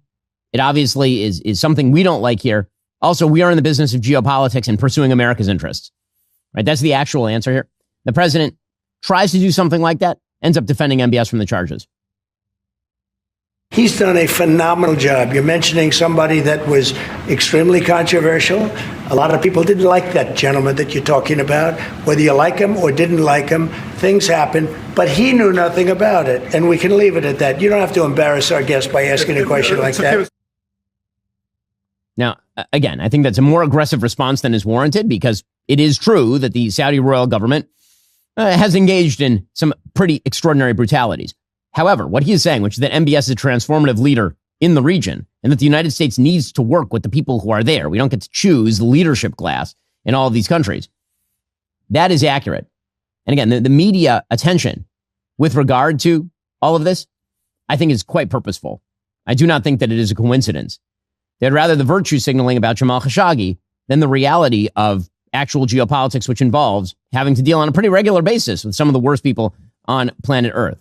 Already coming up, Democrats are now claiming that members of the military should disobey their orders. We'll get into what that means in a second. First, sleep. That's your secret weapon during cold and flu season. It's literally when your immune system does its best work. But here's the thing. You can't get that deep restorative sleep if you're tossing, turning on the wrong mattress. When you're not fighting off germs or trying not to catch them in the first place, having a mattress that actually supports your body and keeps you comfortable all night isn't just nice to have, it's actually essential. Nobody wants to be tired and run down during the holiday season. Helix knows how to make sure you're waking up your best self. Finding the right mattress doesn't have to be guesswork. Helix makes it simple with their sleep quiz. It asks about your preferences and sleep style and then matches you with the mattress that's actually right for you. They're not just making promises. Helix is the most awarded mattress brand out there with glowing reviews from Forbes, Wired, and other trusted experts. The best part? They deliver straight to your door with free shipping, so no hauling anything yourself. Plus, with their Happy with Helix guarantee, you get 120 nights to try it out, a limited lifetime warranty, so if it's not working for you, returns and exchanges are totally seamless. It's basically a risk-free way to finally get the sleep you deserve. I've had a Helix sleep mattress for years. I've had it for a long time, and it was personalized for me, which means it is the best mattress for me. Why not do the same for your mattress? Head on over to helixsleep.com/Ben. Get 27% off site-wide. That's helixsleep.com/Ben for 27% off site-wide. Make sure you enter our show name into that post-purchase survey so they know we sent you. helixsleep.com/Ben. Also, you can't always count on big institutions to prioritize your health, so it's up to you to take charge. With liver health concerns on the rise across the U.S. each year, Dose for Your Liver is one of the simplest ways to protect and support yours. Unlike capsules or powders, Dose is a liquid supplement you take as a quick 2-ounce daily shot, and it tastes just like fresh squeezed orange juice. Your liver is one of the hardest working organs in your body. It's important to give it the help it needs. Your liver acts like a filter, working behind the scenes on over 500 essential functions every single day. Things like helping with digestion, energy production, fat metabolism, even storing important vitamins. When it's running smoothly, you will feel the difference in your daily life. Dose is formulated to support your liver's day-to-day function, helping it handle unwanted elements so it can keep doing its job with ease. With 0 sugar, 0 calories, 0 junk, it's a simple addition you can actually feel good about. And with clinical studies backing its impact on liver health markers, Dose is grounded in real science and not guesswork. So why not give your liver that daily support it deserves? New customers can save 35% on your first month of subscription by going to dosedaily.co/Shapiro or entering Shapiro at checkout. That's DOSEDAILY.co/Shapiro for 35% off your first month subscription. Okay, meanwhile, Democrats are becoming increasingly unhinged with regard to the president's foreign policy.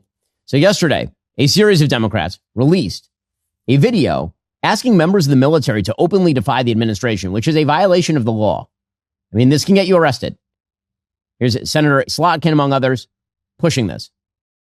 I'm Senator Alyssa Slotkin. Senator Mark Kelly. Representative Chris DeLuzio. Congresswoman Maggie Goodlander. Representative Chrissy Houlihan. Congressman Jason Crow. I was a captain in the United States Navy. Former CIA officer. Former Navy. Former paratrooper and Army Ranger. Former intelligence officer. Former Air Force. We want to speak directly to members of the military and the intelligence community who take risks each day to keep Americans safe. We know you are under enormous stress and pressure right now. Americans trust their military. But that trust is at risk. This administration is pitting our uniformed military and intelligence community professionals against American citizens. Like us, you all swore an oath to protect and defend this Constitution. And right now, the threats to our Constitution aren't just coming from abroad, but from right here at home. Our laws are clear. You can refuse illegal orders.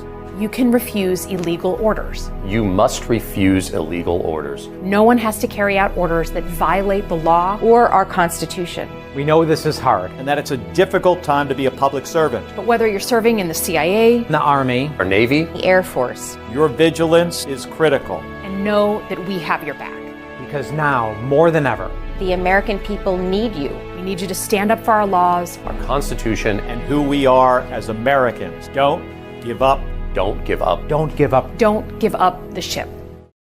The claim that they're going to make is that this isn't about forcing members of the military to violate the law. They're just telling them not to violate the Constitution. Okay, but let's be real about what they're doing. The obvious implication is that they are receiving illegal orders each and every day. And we should just point out that if somebody improperly attempts to resist a proper order, that person could end up with actual legal consequences. Pete Hegseth, the Secretary of Defense, he put out a statement on all of this, saying stage 4 TDS. That was the entirety of the statement. Stage 4 Trump derangement syndrome. That is not wrong. Now, speaking of Trump derangement syndrome, all of the controversy swirling around Jeffrey Epstein continues. The Senate yesterday approved the Epstein files bill, sending it to President Trump's desk. Now, as we discussed, the bill doesn't actually do anything. The bill has a provision that allows the DOJ and actually suggests that the DOJ must redact anything that would violate the law in releasing, which is already the case. I mean, the Trump administration has already filed lawsuits in order to get courts to release information. The courts say we can't release that information. We can't let you release grand jury information, for example, because that violates actual law and implicates people who are not even alleged to have committed a crime. However, this whole thing was political. It was always political. The people who are leading the charge on this, as we mentioned yesterday, many of them are people who are directly involved with Jeffrey Epstein. That includes people like Steve Bannon on the right, people like Stacey Plaskett on the left. I mean, yesterday, for example, James Comer exposed the fact that Hakeem Jeffries, the House Minority Leader, had solicited a meeting with Jeffrey Epstein in 2013. That was 5 years after his plea arrangement with regard to child. Another email shows Democrat fundraisers invited Epstein to an event or to meet privately with Hakeem Jeffries as part of their 2013 effort to win a majority. So Hakeem Jeffries' campaign solicited money from Jeffrey Epstein. And so again, the Epstein scandal is a real scandal, and there remain open questions, and I will continue to maintain that those questions are open. However, there is no evidence that President Trump is engaging in some sort of widespread, deep cover-up of documents that, if just released, will solve all the mysteries, that he's hiding all of this. I mean, again, this is something Democrats keep maintaining. They had control of all of these files for 4 years under Joe Biden. They did. So some of this is politicking, some of it's wish casting. On the politicking side, you have people like Jamie Raskin, who says that the cover-up must end. What is being covered up? Does he have any idea what's being covered up? Like, really, what is the big cover-up? We want the whole truth to come out. This is the United States of America. Even the British monarchy wouldn't put up with this. How about the American democracy? How about we say, no way, we're not going to allow this cover-up to go on for one day more. And so, again, this is the Democrats attempting to make hay while the sun shines. Some of them are wish casting. Kara Swisher, the left-wing podcaster, she says that the Epstein files are going to end Trump's presidency. No, they certainly will not. That is very silly. I don't know. I feel like we're going to have President J.D. Vance by the end of 2026. I get it, but he is the vice president. You think this ends his presidency prematurely? Yes. He'll be sick. He'll be that. Yeah. I do. I think he's not going to make it to the end. Be careful what you wish for. I think J.D. Vance is I agree. Okay, so again, it's not going to end his presidency. That's wish casting. By the way, you know who's having a career-ending moment right now is Larry Summers. The former Treasury Secretary and Harvard University president has now had to step back from public commitments after his correspondence with Jeffrey Epstein, in which he was asking for dating advice from Jeffrey Epstein, which is weird because Jeffrey Epstein's dating advice apparently was hire a bunch of underage girls to have sex with you, which seems like not amazing dating advice. So Larry Summers has been on the chopping block, but if you think that President Trump is in any way endangered here, that's quite silly. Speaker Johnson pointed out that all of this is about trying to weaponize Epstein against Trump. That's true, by the way, again, for people both left and right who are attempting to undermine Trump's presidency. On the left, they're trying to undermine Trump's presidency for obvious reasons. On the right, there's a splinter faction led by people like Marjorie Taylor Greene who are attempting to destroy the Trump administration on behalf of an all against all political Hobbesian war in which she attempts to grab control of some portion of Trump's base in the name of MAGA or America First or whatever slogan she wants to hijack from somebody else today. Here's Speaker Johnson on this yesterday. But the truth is, the biggest proponents of this discharge petition were never actually interested in transparency or ensuring justice or protecting victims of this unspeakable tragedy, the Epstein evils. And how do we know that? Because the Democrats had every one of the Epstein files in their possession for the 4 long years of the Biden administration. The Biden Department of Justice had the files the entire time. And not a single one of the people who are so loud and animated right now, they never said anything about it for all those 4 years. Yeah, he is, of course, right about all of this. But what's the actual agenda here? Well, for the left, the agenda is to damage Trump's presidency and thereby damage the Republican Party. For the right, again, there's a group of people who believe they're going to hijack Trump's movement out from under him and then take control of that rump movement and somehow parlay that into political power, which would be bad for 2 reasons. One, the people who are attempting to do this represent legitimately the worst part of the MAGA coalition. And 2, they will lose. Okay, so if you check out the Kalshi markets today, okay, Kalshi, one of our sponsors, which party will win the 2028 presidential election? If you go back to March, basically 50-50. Today, the markets suggest by a 54-46 split, the Democrats. I think that all of the Republican whistling past the political graveyard here, suggesting that there's an inherent advantage for Republicans in 2028. That is not true. It is not true. And when you turn your coalition into a group of idiot grifters and Nazi fellow travelers, it turns out that's not going to be popular in America. Forget about the morality of the thing for just a second. Does anyone think that's a victorious electoral coalition? And if so, please explain why. Alrighty, coming up, is MAGA falling apart? If so, who is the one who is wielding the pickaxe? We'll get to that in a moment. First, you know those cold mornings when you're trying to get everyone out the door, when you're figuring out what to pack for holiday travel?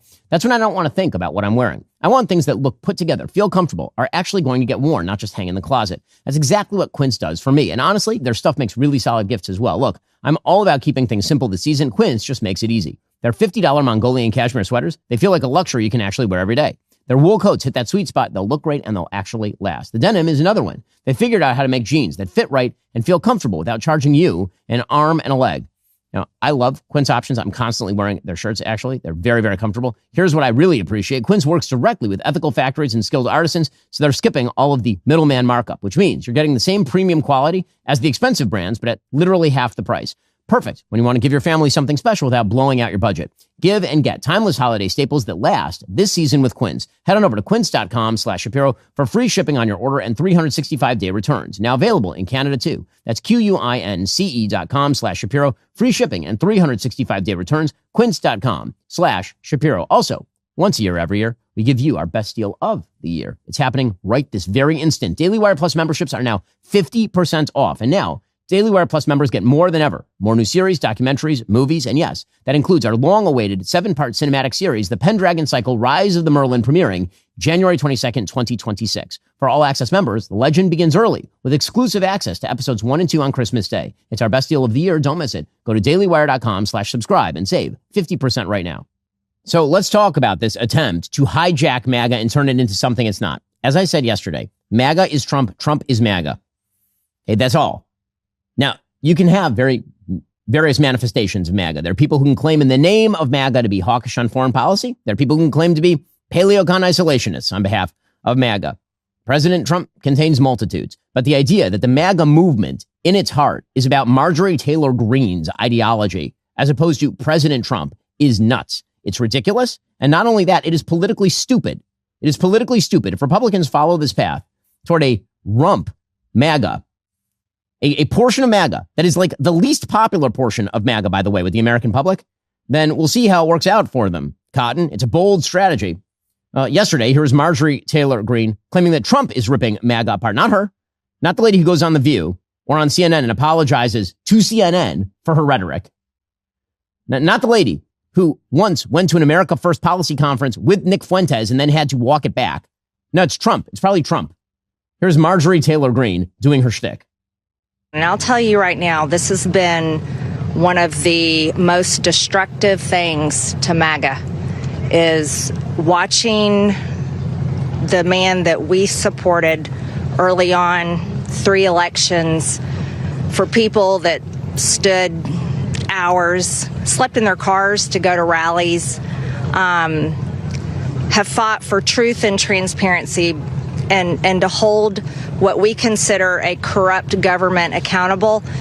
Watching this actually turn into a fight has ripped MAGA apart. No, what's ripped MAGA apart is a group of very motivated people who are determined to rip MAGA apart in order to degrade President Trump's policy and try to take control of a movement that they did not build, that he built. And again, I don't claim to be speaking in the name of President Trump or MAGA. I don't. Because, again, the President of the United States, it turns out he can speak for himself. And I frequently disagree with him. And I'll tell you when I do. But the idea that MAGA is anything other than Trump, or that she is the great definer of MAGA apart from President Trump, is an absurdity.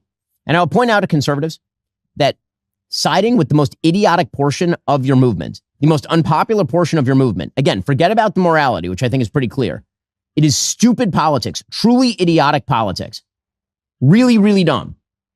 And you can see it happening, unfortunately, inside the Republican Party on a wide variety of scores. So, for example, there's a report from ProPublica, a publication I do not particularly like, but apparently this is accurate.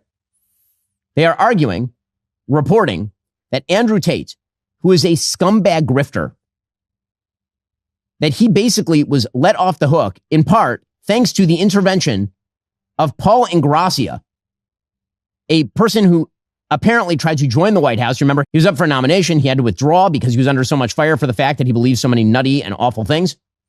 Apparently, behind the scenes, when the Tate brothers arrived in Fort Lauderdale, Florida, and found themselves in the crosshairs of law enforcement because CBP seized their electronic devices, the White House, through Paul Ingrassia, apparently, intervened on their behalf. This is dumb. This is dumb crap. It is wrong to do it morally, and it is dumb crap.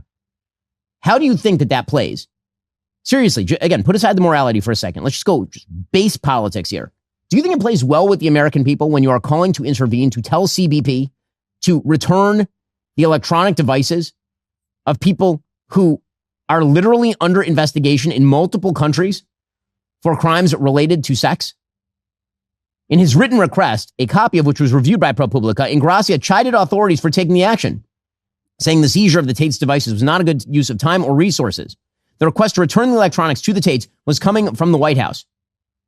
This seems like a great way politically to win women, to broaden your tent. Probably this is just genius level stuff. Meanwhile, Nick Fuentes, who of course was glazed by Tucker Carlson rather famously. So Nick Fuentes has now announced that he is going to be launching an actual PAC, the America First Foundation. And apparently it is going to be supported by a variety of supposedly, quote unquote, America First figures. I say America First figures because, again, that phrase is semantically overloaded. Every American should believe that America comes first when it comes to our policy because duh. But what they mean by America First is not that. What they mean by America First is essentially a totally isolationist foreign policy, a complete overthrow of the idea of creedal Americanism, the idea that the Declaration of Independence actually defines what it means to be an American or the Constitution. And instead, it ought to be whatever Fuentes' peculiar definition of heritage represents.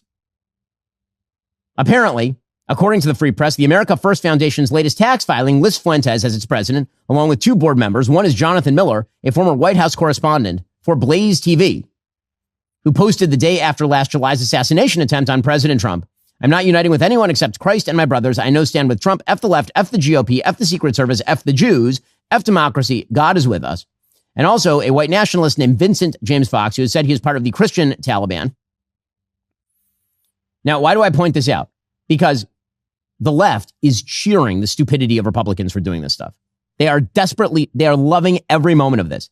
Every single moment of this. Now, Fuentes wishes to bill, by the way, cleans out the actual principles of conservatism. Like, cleans it out. Legitimately, the only thing that you can say that Fuentes is conservative on in any sort of traditional sense is that he is anti-mass migration. That's pretty much it. On economics, he is not. And on social policy, by the way, he really is not. But to side with this, or to glaze it, or to side with those who glaze it, because, oh no, you might alienate the nuttier and idiotic parts of your coalition. Like, that's your politics? Really? The Democrats are saying it out loud. The Democrats are loving this. Gabe Kaminsky reports, veteran Democratic strategist James Carville says, quote, once they get their views on Adolf Hitler straightened out, then can we talk? You understand this is too much effing fun for a Democrat, right? He ain't wrong. He ain't wrong. Okay, again, this is just stupid.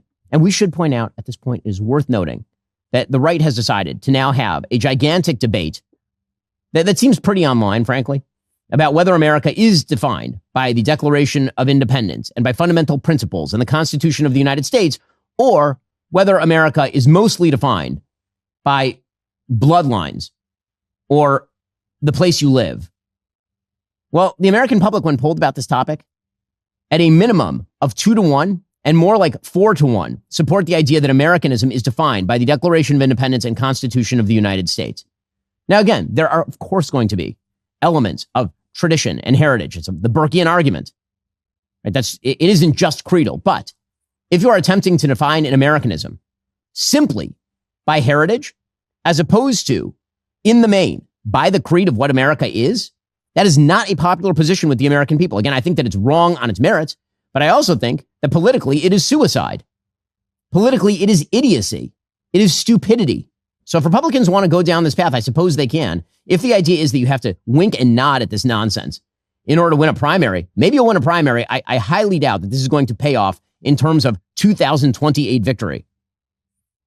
And again, the Democrats are loving it. They're loving it. Here is Jimmy Kimmel praising MTG. You think he's praising MTG because he's a good Republican who actively wants to save MAGA? Is that what you think of Jimmy Kimmel? Or do you think he's praising MTG because he knows full well that she is pulling apart the strands of republicanism for her own benefit and that benefits Democrats? When the Democrats are cheering you, like full scale cheering you for your heel turn, perhaps there's something going on. Marjorie Taylor Greene. I don't know what's going on. She was on CNN over the weekend. She apologized for taking part in toxic politics and said we need to be kind to one another, which, are we sure this new Marjorie is real and not some kind of AI alter ego? It's like she was visited by 3 ghosts in the middle of the night. Strange new respect. So much strange new respect. Or it is politically useful for Democrats for this to be happening right now.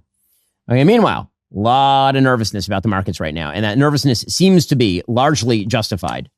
The Dow Jones Industrial Average has dropped pretty significantly over the course of the last week or so. It had reached a high last Wednesday of 48,254. It closed yesterday at 46,000, which was down pretty significantly. Not from the beginning of the month. The beginning of the month, it was down a little bit. But is this the beginning of an actual tumble in the stock market? What exactly is happening? Neil Ferguson has a good piece over at the Free Press pointing out that there is, in fact, a problem here. He says, quote, fans of Dr. Seuss will know by heart the key stanzas of Green Eggs and Ham. Do you like green eggs and ham? I do not like them, Sam I am. I do not like green eggs and ham. For those who have never had to read a bedtime story, allow me to explain. An irrepressible little creature, Sam I am, spends the entirety of the book pitching green eggs and ham, on the face of it an unappetizing dish, to a skeptical and increasingly irascible larger creature. With every page, the pitch grows more elaborate. By the time Sam prevails, his hapless victim inhabits a scene of chaos. He says, when you come to think of it, there's often someone called Sam trying to sell you something you don't initially want. And he mentions Sam Bankman-Fried. He says a lot of the applications of generative AI remind you of green eggs and ham. Take OpenAI's Sora 2.0. With a few prompts, you can generate soft porn videos of scantily clad girl manga elves. This is also one of the ways Elon Musk tries to sell xAI's Grok. But why would I want to watch any such videos? Financial history can help us. If you're unsure if there's an AI bubble, refer to the historian Charles Kindleberger's 5-stage model. 1, displacement. Some change in economic circumstances creates new and profitable opportunities for certain companies. 2, euphoria or overtrading. A feedback process sets in whereby rising expected profits lead to rapid growth in share prices. 3, mania or bubble. The prospect of easy capital gains attracts first-time investors and swindlers eager to defraud them. 4, distress. The insiders discern that expected profits cannot possibly justify the now exorbitant price of the shares and begin to take profits by selling. 5, revulsion or discredit. As share prices fall, the outsiders stampede for the exits, causing the bubble to burst altogether. He says we are currently at stage 3. He says, according to a project from economist Ezra Karger, aiming to predict the progress of AI, more than 18% of American work hours will be AI assisted by 2030. 10 years later, AI will be as important to this century as electricity or the car were to the previous one. Indeed, there's 1 in 3 chance AI is going to rank alongside the printing press as a technology that changed the course of human history. Even if AI falls short of that, Reuters reported last week 97% of listeners cannot tell the difference between AI-generated and human-composed songs. The song currently topping the country charts, called Walk My Walk, was generated by AI.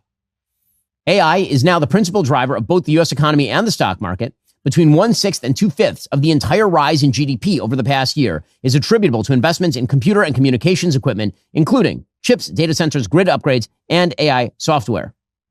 Apparently, AI companies account for 80% of the gains in U.S. stocks this year. So, is this a bubble? Well, says Neil Ferguson, 19th century railroads may be a better analogy to AI than 1990s telecoms. Think of today's capital expenditures on data centers being like capital expenditures on railroads 150 years ago. So 2 things can be true at the same time. 1, the data centers to power AI could be as economically worthwhile as an investment as railroads. And B, we could experience at least one stock market crash along the way to general adoption. That seems about right to me. It feels as though we are in a bubble. I think most investors are assuming that we are in some sort of bubble. And we are seeing that all the gains are being accrued at the top end of the stock market. So, for example, according to the Daily Mail, Home Depot is a bellwether for the U.S. economy and housing market. On Tuesday morning, the home improvement chain said it served fewer customers in the past 3 months than expected. Traders told the Daily Mail they're looking to consumer brands to see if there is weakness in spending. The company lowered its earnings forecast on Tuesday. They raised their expectations for sales growth. So, again, unclear what the sales trajectory looks like here. A lot of churning in the water. How big the tsunami is going to be, nobody knows when it's going to come. Nobody knows that either. But uneasiness seems to be the order of the day. Alrighty, coming up, a federal court has now blocked that Texas congressional redistricting map that sparked nationwide unrest. Remember, in order to watch, you have to be a member. If you're not a member, become a member. Use code Shapiro. Check out for 2 months free on all annual plans. Click that link in the description and join us.